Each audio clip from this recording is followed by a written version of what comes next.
नमस्कार मित्रांनो, स्वागत आहे पुन्हा एका नवीन जबरदस्त धमाकेदार व्हिडिओमध्ये. ऑप्शन बाहेर जर तुम्ही असाल तर आजचा व्हिडिओ खूपच इम्पॉर्टंट आहे. खूपच इम्पॉर्टंट म्हणजे काय, खूपच नॉलेजेबल व्हिडिओ असणार आहे आजचा. कारण की आपण बऱ्याच वेळेस बरेचसे स्ट्रॅटेजी बघितलेले आहे, बरेचसे इंडिकेटर बघितलेले आहे. तर आज आपण बघणार आहे डबल चार्ट वापरून कशा काय प्रकारे आपण एखादं ट्रेड प्लॅन करू शकतो आहे कॉल किंवा पुट साईडला ऑप्शन ट्रेडिंगमध्ये. जर तुम्ही ऑप्शन बाईंग करत असाल तर व्हिडिओला स्किप करू नका. खूपच नॉलेजेबल व्हिडिओ तुमच्यासाठी असणार आहे. तर आपण दरवेळेस काय करतो आहे, एकाच चार्टवरती आपण ट्रेडिंगचा पूर्ण सेटअप वगैरे काय जे काय असेल ते बघतो आहे. एकच चार्ट म्हणजे काय, आता इथं तुमच्या समोर जे दिसतंय ते सिंगल चार्ट. तर आज आपण बघणार आहे डबल चार्ट. ओके, तर डबल चार्ट घेण्यासाठी सर्वात आधी तुम्हाला काय करायचं आहे, डबल चार्ट म्हणजे काय, तुम्हाला दोन्ही चार्टवरती दोन वेगवेगळे टाईम फ्रेम ठेवायचं आहे. आणि त्याच्यामध्ये एक टाईम फ्रेम आहे ते म्हणजे तुम्हाला 5 मिनिटाचा टाईम फ्रेम ठेवायचा आहे. ओके, एक म्हणजे ते 5 मिनिटाचा टाईम फ्रेम आणि दुसरं म्हणजे चार्टवरती आपल्याला काय करायचं आहे, एका तासाचं. ओके, एका तासाचं टाईम फ्रेम आपल्याला ठेवायचं आहे. एक 5 मिनिटाचा टाईम फ्रेम आणि एक तासाचं टाईम फ्रेम, दोन्हीमध्ये आपल्याला कन्फर्मेशन घेऊनच आपल्याला ट्रेड प्लॅन करायचा आहे. आणि हा व्हिडिओ फक्त मी एज्युकेशनल पर्पजच्या हेतूने बनवतो आहे. कुठल्याही प्रकारचा तुम्हाला फोर्स करणार नाही की तुम्ही ट्रेडिंग करावं म्हणून. या व्हिडिओनंतरनं तुमचा स्वतःचा ॲनालिसिस अभ्यास मात्र नक्कीच करावा. त्यानंतरच तुम्ही स्वतःच्या जबाबदारीनेच तुम्ही ट्रेडिंग करावा, ही एवढीच विनंती आहे. तर या ठिकाणी सर्वात आधी तुम्हाला डबल चार्ट म्हणजे काय, जर तुम्ही ट्रेडिंग व्यू वापरत असाल तर डायरेक्टली ट्रेडिंग व्यूच्या वेबसाईटवरती कसं, तुम्हाला जर सिंगल चार्ट आहे आणि डबल टिबल किंवा मल्टिपल चार्ट जर वापरायचे असेल तर त्या ठिकाणी तुम्हाला काय करावं लागेल, पेड व्हर्जन घ्यावं लागेल. ओके, आणि जे की मी तुम्हाला अजिबात सजेशन करत नाही आहे, कारण की प्रत्येक व्हिडिओ माझे फ्री ऑफ कॉस्टचे असणार आहे. तुम्हाला कुठल्याही प्रकारचं पेड व्हर्जन किंवा तुम्हाला कुठं पैसे इन्व्हेस्टमेंट करण्यासाठी मी अजिबात कधीच सांगणार नाही. ओके, कुठल्याही प्रकारचं माझं क्लास वगैरे काहीच राहणार नाही. तर आपण फ्री ऑफ कॉस्टमध्ये सगळ्या गोष्टी शिकवतो आहे. तर इथं काय करायचं, तुम्हाला आप स्टॉकमध्ये मी तुम्हाला दाखवत आहे, कारण आप स्टॉक आणि अजून काही ब्रोकर आहेत तर त्या ठिकाणी तुम्हाला मल्टिपल चार्ट वापरता येतं. तर मी आप स्टॉकमध्ये दाखवतो आहे. तुमच्याकडे जर आप स्टॉक अकाउंट असेल तर चांगली गोष्ट आहे, नसेल तर एवढीचं डिस्क्रिप्शनमध्ये लिंक देतो आहे. कुठल्याही प्रकारचं आप स्टॉकचं प्रमोशन नाही, फक्त मी जे वापरतो ते तुम्हाला सांगतो आहे. आता डबल चार्ट घेण्यासाठी इथं साईडला यायचं आहे या ठिकाणी. ओके, तर इथं या ठिकाणी बघा, ह्याला जर क्लिक केलं तर इथं डबल चार्ट अशा प्रकारे येतं किंवा तुम्हाला अशा प्रकारे पण येऊ शकतं. ओके, तर आपल्याला काय करायचं आहे, सिम्पल मी हे घेणार आहे. तर याच्यामध्ये free of cost double chart असणार आहे, तर ते आपल्याला वापरायचं आहे. तर इथं बँक निफ्टीचं चार्ट आहे. पहिल्या इकडच्या चार्टवर तुम्ही बघू शकता 5 मिनिटाचं टाईम फ्रेम आहे, जे की आपण सांगितलेलं आहे. आणि इकडे दुसरं या टाईम फ्रेमवरती आपल्याला ह्याला सिलेक्ट करायचं आहे आणि याचा टाईम फ्रेम ठेवायचा आपल्याला एका तासाचं. ओके, 1 हावर ठेवायचं आहे. तर इथं मी ठेवलेलं आहे एका तासाचं टाईम फ्रेम. म्हणजे आता काय आहे, दोन्हीकडे वेगवेगळं टाईम फ्रेम झालेलं आहे. इकडं एका तासाचं राईट साईडला उजव्या बाजूला आणि इथं डाव्या बाजूला आपण बघतोय 5 मिनिटाचं टाईम फ्रेम. आता दोन्हीमध्ये काय करायचं आहे, आपल्याला एक इंडिकेटर वापरायचं आहे. ते म्हणजे कुठलं आहे, जे की पॉप्युलर इंडिकेटर आहे RSI. RSI तुम्हाला वापरायचं आहे. RSI म्हणजे रिलेटिव्ह स्ट्रेंथ इंडेक्स. तर ह्याच्यामध्ये घेतलं मी RSI.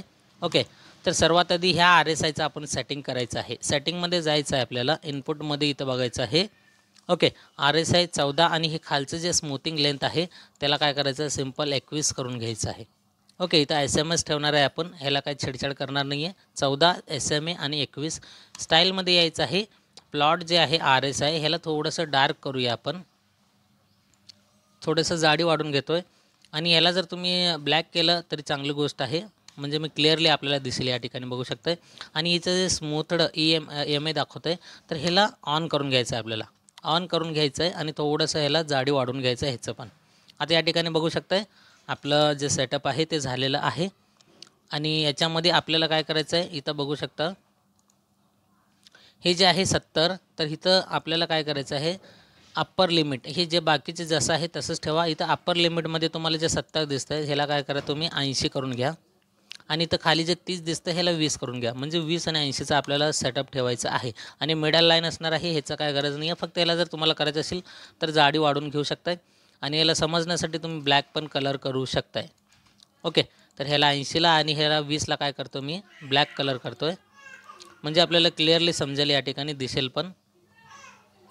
ओके, तर इथं बघू शकता, बस एवढंच करायचं आहे. याला ओके करून टाका ह्या सेटिंगला. आणि दुसरीकडे यायचं आहे ह्या एका तासाच्या चार्टवरती आणि इथं पण आपल्याला सेम काय करायचं आहे, RSIच घ्यायचं आहे. तर दोन्हीकडे RSI घ्यायचं आहे, इकडं पण RSI. ह्याच्यामध्ये पण सेटिंग काय करायचं आहे, सेम करायचं आहे. इनपुटमध्ये यायचं आहे 14 SMA आणि इथं खाली ठेवायचं आहे आपल्याला 21 ओके, स्टाईलमध्ये यायचं आहे. याला काय करायचं आहे, ब्लॅक करायचं आहे, डार्क करायचं आहे आणि इकडं स्मूथड एम ए याला ऑन करून ह्याला डार्क करून घ्या. ओके, आणि इथं 80च्या ठिकाणी ह्याला काय करायचं, ब्लॅक करा आणि इथं 70च्या ठिकाणी 80 करून घ्या सेम. आणि इथं खाली 30च्या ठिकाणी 20 करून घ्या. एक मिनिट, तर 30च्या ठिकाणी 20 आणि ह्याला पण डार्क करून घेतो थोडंसं आणि ब्लॅक करून घेतो आहे. तर आपल्याला इकडं पण क्लिअर समजेल आता. ओके, बाकी जसं आहे तसंच ठेवा तुम्ही, काय चेंजेस करण्याची गरज नाही. सेटिंग दोन्हीकडे सेम असणार आहे. तर आता बघा या ठिकाणी एका तासाच्या चार्टवरती आता आपण अगोदर इकडचं एक्झाम्पल घेऊया.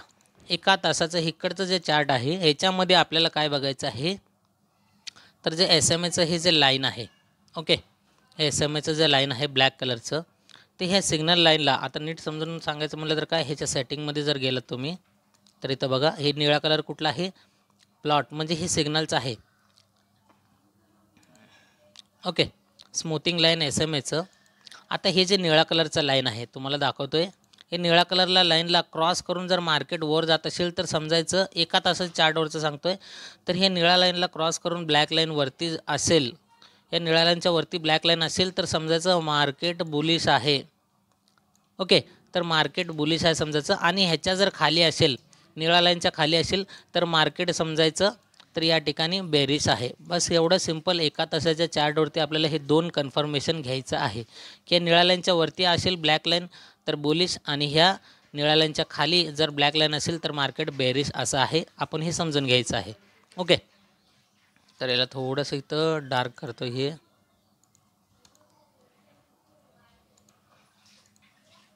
ओके, तर हे एवढं सिंपल आहे. एका तासाच्या चार्टवरचं सांगतो मी तुम्हाला. आता इकडं काय बघायचं आहे, इकडं तुम्हाला ट्रेड प्लॅन करायचं आहे इकडचं.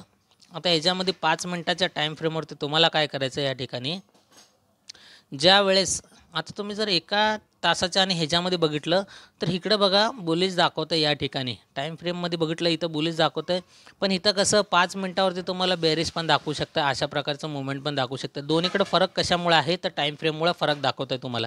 तर तुम्हाला काय करायचं आहे, एका तासामध्ये जर स्ट्रॉंग बुलिश असेल तर इथून या लेवलवरनं जर मार्केट बुलिश दाखवत असेल पूर्ण या लेवलपर्यंत ह्या निळ्या लाईनच्या वरतीच आहे. ओके, तर इथून बघू शकता इथपर्यंत बुलिशच मुवमेंट आहे, एवढ्या रेंजमध्ये बुलिश मुवमेंट आहे. आणि त्यानंतर थोडंसं इथं साईडवेज टाईप गेलेलं आहे आणि इथं मार्केट थोडंसं खाली आलेलं आहे. आणि त्याच्यानंतर पुन्हा जेव्हा वर आलं तिथून अजून मार्केट बघू शकता वरच्या साईडलाच मुवमेंट केलेलं आहे. म्हणजे एका तासात जर एक क्लिअर झालं तुम्हाला की एका तासात जे टाईम फ्रेम आहे त्याच्यामध्ये आपल्याला हे निळ्या लाईनच्या वरती असेल तर बुलिश आणि निळ्या लाईनच्या खाली असेल तर बेरिश, हे एवढं समजलं. इकडून फक्त बुलिश बेरिश एवढं समजलं की मोमेंटम कुठल्या साईडला फास्ट आहे. तर आता इथं काय करायचं आहे, 5 मिनटाच्या टाईम फ्रेमवरती जर समजा आता हे जे खालचं आहे इथं बघू शकता तुम्ही, इकडं 20 आहे आणि इथं वरती 80 आहे आणि सेम इकडं पण तसंच आहे, 80 आणि इथं 20 आहे. तर हे दोन्हीकडे सेटिंग आपण सेमच ठेवलेलं आहे. तर आपण कॉल किंवा पुट बाय करताना ज्यावेळेस आपण बाईंग करतो आहे तर त्यावेळेस आपल्याला काय बघायचं, जर हे 20चं लाईन आहे, मार्केट ह्याला क्रॉस करून जर वरच्या साईडला जात असेल आणि या निळ्या लाईनला क्रॉस करून अशा प्रकारे जात असेल वरच्या साईडला, तर इथं आपल्याला हे निळ्या लाईनच्या वरती क्रॉस केलं तर 5 मिनटाच्या टाईम फ्रेमवर सांगालो, निळ्या लाईनच्या वरती क्रॉस केलं तर आपल्याला कॉल बाय करायचं आहे. पण आपल्याला एक कन्फर्मेशन घ्यायचं आहे कुठून, की इकडून एका तासाच्या चार्टवरती बुलिश मोमेंटम आहे का. नीट लक्ष द्या, एकदम क्लिअर समजून सांगण्याचा प्रयत्न करतो आहे. 5 मिनटाचा टाईम फ्रेमवरती तुम्हाला ऑब्झर्वेशन करायचं आहे की या निळ्या लाईनला क्रॉस करून वरती गेलं आहे का. ओके, क्रॉस करून वरती गेलं आहे, मग आपल्याला इथे कन्फर्मेशन मिळालं की आपल्याला काय करायचं आहे, सी साईडचं प्लॅन करायचं आहे. प्लॅन करायचं आहे, लगेच त्वरित बाय करायचं नाही आहे, प्लॅन करायचं आहे. मग त्यासोबतच आपल्याला काय करायचं, एका तासाच्या चार्टवरती कन्फर्मेशन घ्यायचं आहे की मार्केट निळ्या लाईनच्या वरती आहे का. म्हणजे काय आहे नीट समजून घ्या, इकडे कॉलचं एक सिग्नल मिळालं, सी साईडचं सिग्नल मिळालं बाय करण्यासाठी. आणि दुसरं कन्फर्मेशन काय, दुसरं कन्फर्मेशन की निळ्या लाईनचं जसं म्हणलं मी वरती असेल मार्केट तर बुलिश मोमेंटम आहे, बुलिश, आणि इकडं कॉल बायचं दोन्हीकडे जर दोन्ही कन्फर्मेशन मिळाले तेव्हाच आपण काय करणार आहे, कॉल बाय करू शकतो आहे. ओके, तर हे तर तुम्हाला समजलं की कधी काय करायचं म्हणून तुम्हाला सांगितलेलं आहे मी. ओके, तर एकच मिनिट फक्त.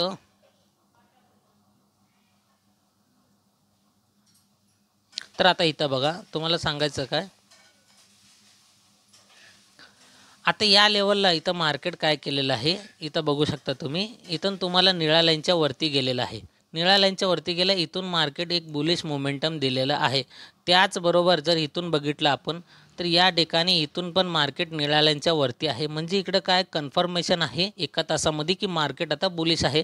तर इथून मार्केट वरती गेलेलं आहे. त्या मानानं इथं जर कॅन्डल भरपूर आहे तर इथं म्हणजे कमी आहेत आणि इथं कॅन्डल जर भरपूर आहेत म्हणजे काय आपण इकडं 5 मिनिटाचा टाईम फ्रेम आपण ठेवलेला आहे आणि इकडे ठेवलेलं आहे आपण एका तासाचं टाईम फ्रेम ठेवलेलं आहे. ओके, तर दोन्हीमध्ये असं कन्फ्युजन होऊ नका. एका तासामध्ये आपल्याला घ्यायचं आहे मोमेंटम कुठल्या साईडला आहे, वरच्या साईडला आहे की खालच्या साईडला आहे. आणि त्यासोबत आपण ज्यावेळेस ट्रेड प्लॅन करतो आहे कॉल किंवा पुटच्या बाजूला, तर त्यावेळेसच आपण काय करणार आहे, इथं बघणार आहे जर निळ्या लाईनच्या वरती असेल तर त्याच वेळेस ह्या एका तासामध्ये एका तासाच्या टाईम फ्रेमवरती मार्केट पण बुलिश असलं पाहिजे. कॉल बाय करायचं आहे, बुलिश असलं पाहिजे आणि इथं पुट बाय करायचं आहे. आता बघा इथं या 5 मिनिटाच्या टाईम फ्रेमवर निळ्या लाईनला इथून या लेवलवरनं क्रॉस केलेलं आहे. जर एक्झॅक्ट ह्याच्यात जर वरती आपण बघितलं तर याच कॅन्डलपासून मार्केट डायरेक्ट खाली पडायला सुरुवात झालेलं आहे. आणि इथं बघू शकता मार्केट इथून इथपर्यंतच पडलेलं आहे आणि तिथपर्यंतच मार्केट वरती पडलेलं आहे. त्यानंतरनं इकडून 20ला टच करून वरती गेलं आहे मार्केट आणि इकडून पण वरच्या साईडला मूव्हमेंट केलेलं आहे. ओके, पण ह्याच्यासोबतच तुम्हाला कळालं की आता इथून काय झालेलं आहे, खाली पडलं आहे म्हणून 5 मिनिटाचा टाईम फ्रेम निळ्याला क्रॉस करून खाली गेलं आहे. मग आपण काय करणार इथं पुट बाईंगचं प्लॅन करणार आणि त्यासोबतच आपण इकडं बघणार की इथं निळ्या कलरच्या खाली आहे का. ओके, निळ्या कलरच्या खाली असेल तर आपण समजून घेऊ शकतो की इथं बेरिश मोमेंटम आहे, बेरिश सिग्नल दाखवतं आहे एका तासाच्या टाईम फ्रेमवरती. जर तुम्हाला इकडं बेरिश दाखवतं आहे आणि इकडं बुलिश दाखवत आहे तर समजून घ्यायचं इकडं बेरिश जे आहे हे थोडंच आहे, जास्त नाही, कारण की इकडं मार्केट बुलिशमध्येच आहे. आता जर समजा निळ्या लाईनच्या वरती जर मार्केट असेल इकडं एका तासाच्या टाईम फ्रेमवर तर समजून घ्यायचं की या एका तासामध्ये मार्केट अप साईडचंच मुवमेंटमध्ये आहे. तर इकडे जर तुम्हाला 5 मिनिटामध्ये जर डाऊन साईडचं मुवमेंट दाखवत असेल तर ते थोड्या वेळासाठी असू शकतं. आता इथं बघू शकता इथं थोड्या वेळासाठी खाली पडलं, बऱ्याच जणांना वाटणार की इथून खाली पडणार म्हणून, पण इथून काय केलं हळूच परत वरच्या साईडला जायचं मुवमेंट केलेलं आहे. ओके, तर ह्याच्यामध्ये आपण अशा प्रकारे ओळखू शकतोय. एकदम सिंपल पद्धतीचं ओव्हरऑल तुम्हाला पुन्हा एकदा सांगणार आहे. तर याच्यामध्ये तुम्हाला काय करायचं आहे, इकडं 5 मिनिटाच्या टाईम फ्रेमवरती आपल्याला बघायचं आहे निळ्या लाईनला क्रॉस करून वरती गेला आहे का. आणि तशाच जर इकडं ह्या 20च्या सेटिंग जे आहे 20चं RSIचं, तर हे 20च्या लाईनला खाली टच करून जर वरती जात असेल आणि त्यावेळेस निळ्या लाईनला क्रॉस करत असेल तर आपण इथं पहिलं कन्फर्मेशन होतं CE बाय करण्यासाठी. ओके, ते पहिलं कन्फर्मेशन, फक्त कन्फर्मेशन, डन करायचं नाही लगेच. आणि त्यानंतरनं याच बाजूला एका तासाच्या चार्टवरती आपल्याला काय बघायचं या ठिकाणी की मार्केट ह्या निळ्या लाईनच्या वरती म्हणजे बुलिश मोमेंटम आहे का. आणि जर इकडं निळ्या लाईनच्या खाली असेल तर आपण पुट बायचं प्लॅन करायचं आहे, फक्त प्लॅन करायचं आहे, लगेच एंट्री मारायचं नाही आहे. आणि त्याच वेळेस जर इकडं साईडला आपण निळ्या लाईनच्या खाली मार्केट आहे का म्हणजे बेरिश मोमेंटम दाखवतं का एका तासाच्या चार्टवरती, तर ते आपल्याला कन्फर्मेशन करायचं आहे. तर ह्या दोन गोष्टीनं तुम्ही काय करू शकता, ह्याच्यामधून चांगल्यात चांगलं बेस्ट या ठिकाणी तुम्ही ट्रेडिंग सेटअप बनवून या ठिकाणी ट्रेड प्लॅन करू शकताय कॉल किंवा पुट साईडचं. ओके, आणि ह्याला तुम्ही कन्फर्मेशन घेतलं तर अजून जरा बेटर होईल. ह्या 80च्या लेवलला क्रॉस करून खाली जात असेल आणि निळ्या लाईनला क्रॉस केलं खाली तर एकदम डबल कन्फर्मेशन ह्याच्यामध्ये पण. आणि ह्याच्यामध्ये 20च्या वरती गेलं तर हे पण मस्तमध्ये आपल्याला डबल कन्फर्मेशन. हे पण 20 लावून टच केलं म्हणजे ओव्हर सोल्ड झोन झालेला आहे, या ठिकाणी ओव्हर सोल्डून वरती गेला आणि वरून ओव्हर बॉटून खाली गेलेला आहे. तर आपल्याला जास्तीत जास्त ॲक्युरेसी ह्याच्यामध्ये पण बघायला मिळेल. आणि त्यात जर तुम्हाला कॅन्डलस्टिक पॅटर्न समजत असेल तर आता इथं बघा एका तासाच्या टाईम फ्रेमवरती. ओके, इथून बघितलं आपण, इथून मार्केट वरती गेलेलं आहे. तर इथून पण बघितलं आपण एका तासाच्या टाईम फ्रेमवरती, तर इथे एक हॅमर कॅन्डल दाखवतं आहे, हॅमर कॅन्डल शो करतं या ठिकाणी.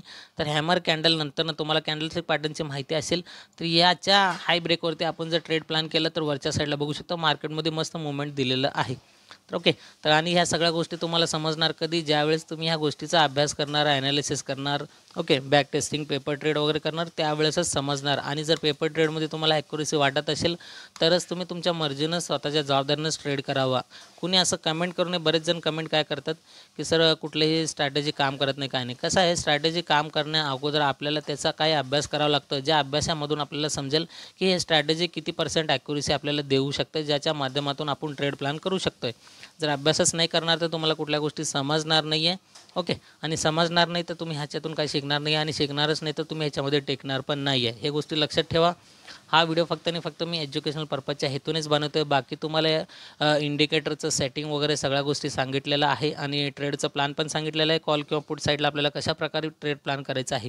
तर व्हिडिओ कसा वाटला तुम्हाला कमेंट करून नक्कीच सांगा आणि व्हिडिओला लाईक शेअर करा. चॅनलवर जर नवीन असाल तर आणि सबस्क्राईब पण करा जर केलेलं नसाल तर, आणि बेल आयकॉन प्रेस करून येणाऱ्या पुढच्या व्हिडिओचा नक्कीच त्याचा फायदा घ्यावा आणि काहीतरी शिकून तुम्ही ह्याच्यातून प्रॉफिटेबल ट्रेड प्लॅन करून तुम्ही ट्रेडमध्ये सक्सेस राहावं ही फक्त एवढीच विनंती आहे. बाकी भेटूया पुढच्या एका नवीन टॉपिकसोबत एका नवीन व्हिडिओमध्ये. तोपर्यंत good bye and thank you so much.